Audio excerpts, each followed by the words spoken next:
ಸನ್ಯಾಸ ಅನ್ನೋದು ಅಲ್ಲ ನಿನಗೆ. ಅಂತರಂಗದಲ್ಲಿ ನಿನಗೆ ಇನ್ನೂ ವಿರಕ್ತಿ ಹುಟ್ಟಿಲ್ಲ, ನೀನೋ ಹೇಳ್ತಾ ಇದೀಯಾ, ಆದ್ರೆ ನನಗೆ ಕಾಣಿಸ್ತಾ ಇದೆ ಒಳಗಡೆ ನಿನಗೆ ಇನ್ನೂ ಕೂಡ ಆ ವಿರಕ್ತಿ ಅನ್ನೋದು ಹುಟ್ಟಿಲ್ಲ.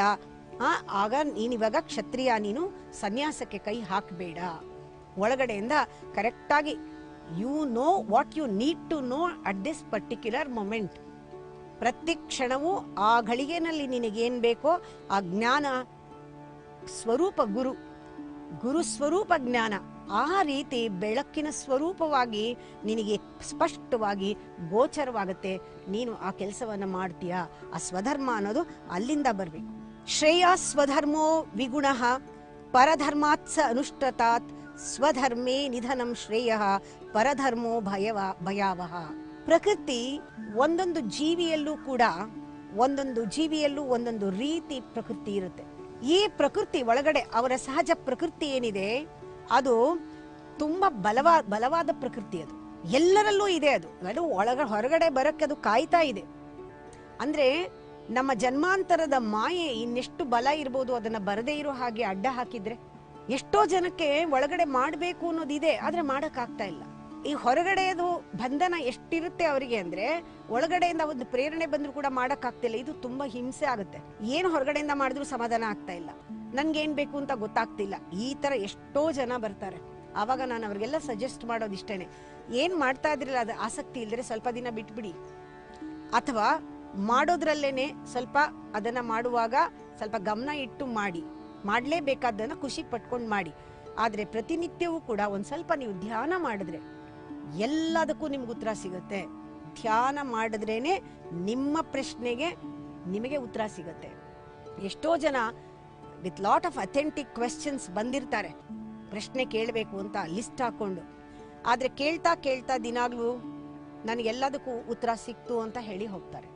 ನಾನು ಅವ್ರಿಗೆ ಪರ್ಟಿಕ್ಯುಲರ್ ಆಗಿ ಉತ್ತರ ಕೊಟ್ಟಿರಲ್ಲ, ಆದ್ರೆ ಅವರಿಗೆ ಧ್ಯಾನ ಮತ್ತೆ ಆ ಸಾಧನೆಗಳನ್ನ ಮಾಡೋದಕ್ಕೆ ಬಿಟ್ಟಾಗ ಅವ್ರಿಗೆ ಅದು ಸಿಗುತ್ತೆ ಉತ್ತರ.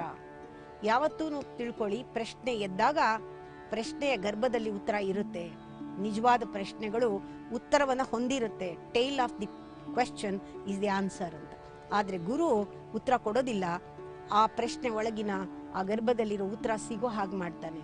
ಹಾಗೆ ಅರ್ಜುನ ಕೂಡ ಕೃಷ್ಣನ ಹತ್ರ ಇದ್ದಾಗ ಅವನಿಗೆ ಎಲ್ಲವೂ ಸೂಚನೆ ಕೊಡ್ತಾ ಇದ್ದಾನೆ. ಕೃಷ್ಣ ನೋಡು, ಹೀಗೆ ನೀನ್ ಇದನ್ನ ಮಾಡು. ಈಗ ನೋಡೋಣ, ಒಂದು ಲೌಕಿಕ ಅಂದ್ರೆ ಪ್ರಪಂಚಿಕವಾದ ಭಾಷೆಗೆ ಬಂದಾಗ, ಸ್ವಧರ್ಮದ ವಿಚಾರಕ್ಕೆ ಬಂದಾಗ, ಕತ್ತೆಗೆ ಏನು ಅದರ ಸ್ವಧರ್ಮ ಏನು? ಭಾರ ಹೊರುವುದೇ ಅದರ ಧರ್ಮ ಅಲ್ವೇ? ಬೇರೆ ಏನ್ ಮಾಡಿಸಕ್ ಸಾಧ್ಯ? ಅದೇ ಅದರ ಧರ್ಮ. ಸ್ವಧರ್ಮ ಕತ್ತೆದು ಭಾರ ಹೊರದೇನೆ. ಆ ಒಳಗಡೆ ಪ್ರಕೃತಿ ಯಾರ್ಯಾರಿಗೆ ಇದೆ ಅದಕ್ಕೆ ಅನುಸರಿಸಿ ಅವರ ಸ್ವಧರ್ಮ ಬರುತ್ತೆ. ಆ ಕರ್ಮ ಅವನು ಮಾಡೋದು ಅನಿವಾರ್ಯವಾಗಿರುತ್ತೆ, ಅದು ಅವನಿಂದ ಬರುತ್ತೆ ಅಂತ. ಇಲ್ಲಿ ವಿ ಹ್ಯಾವ್ ಟು ನೋಟಿಸ್, ನಮ್ಮ ಹೋಮ್ವರ್ಕ್ ತುಂಬಾ ಮುಖ್ಯ. ಯಾಕೆಂದ್ರೆ ನಾವು ಸ್ವಧರ್ಮ ಅಲ್ಲದನ್ನ ತಿಳ್ಕೊಂಡ್ರು ಕೂಡ ಸ್ವಧರ್ಮ ಯಾವುದು ಅಂತ ಗೊತ್ತಾಗತ್ತೆ. ಇಟ್ಸ್ ಒಂದು ಟ್ರಿಕ್ ಕಲಿಯೋದಕ್ಕೆ. ಯಾವಾಗ ನಮಗೆ ಇರಿಟೇಷನ್ ಆಗುತ್ತೆ, ರಿಯಾಕ್ಷನ್ಸ್ ಅಂತ ಹೇಳ್ತೀವಿ. Reaction is a word always opposite to response. ಎಲ್ಲಿ ನಿಮಗೆ ಆ ರೆಸ್ಪಾನ್ಸ್ ಇಲ್ಲ, ಆ ಸಂವೇದನೆ ಇಲ್ಲ, ಆ ಸ್ಪಂದನ ಇಲ್ಲ, ಎಲ್ಲಿ ರಿಯಾಕ್ಷನ್ ಇದೆ ಅದು ಸ್ವಧರ್ಮವಲ್ಲ. ಅದು ರಿಯಾಕ್ಷನ್ ಬಂದ ತಕ್ಷಣ ತಿಳ್ಕೊಳ್ಳಿ, ಇದು ಯಾವುದೋ ಒಂದು ಕರ್ಮಕ್ಕೆ ನಾವು ಕಟ್ಟುಬಿದ್ದು ಮಾಡ್ತಾ ಇದ್ದೀವಿ ಅಂತ. ಆದ್ರೆ ವಿವೇಕಿ ಆದವನು ಆ ಕರ್ಮವನ್ನೇ ತನ್ನ ಧರ್ಮದ ಒಂದು ಗುಣದಲ್ಲಿ ಮಾಡಿ ಮುಗಿಸ್ಬಿಡ್ಬೋದು.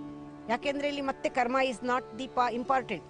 ಸಹಜ ಧರ್ಮದಲ್ಲಿ ಕರ್ಮ ಮುಖ್ಯ ಅಲ್ಲ ಆಗುತ್ತೆ, ನೀನ್ ಆಟಿಟ್ಯೂಡ್ ನ ಬದಲಾಯಿಸ್ಕೋಬಹುದು. ಹಾಗೆ ಕರ್ಮದಲ್ಲೂ ಕೂಡ ಮಾಡ್ತಾ ಇರುವಾಗ ಇರಿಟೇಷನ್ ಆದ್ರೆ, ನೀವು ಅದು ರಿಯಾಕ್ಷನ್ ಆದ್ರೆ, ಅದು ಪ್ರತಿಭಟನೆ ಆದ್ರೆ, ನಿಮ್ಮಲ್ಲಿ ತಕ್ಷಣ ಈ ಕರ್ಮ ನನಗೆ ನನ್ನ ಕರ್ಮದಿಂದ ಬಂದಿದೆ, ಇದು ಒಳಗಿಂದ ಬಂದಿರೋದಲ್ಲ, ಆದ್ರೂ ಕೂಡ ನನಗಿದು ಮಾಡ್ಲೇಬೇಕಾಗಿರೋದ್ರಿಂದ ಇದನ್ನ ಬಿಡಿಸ್ಕೊಳ್ಳಕ್ಕೆ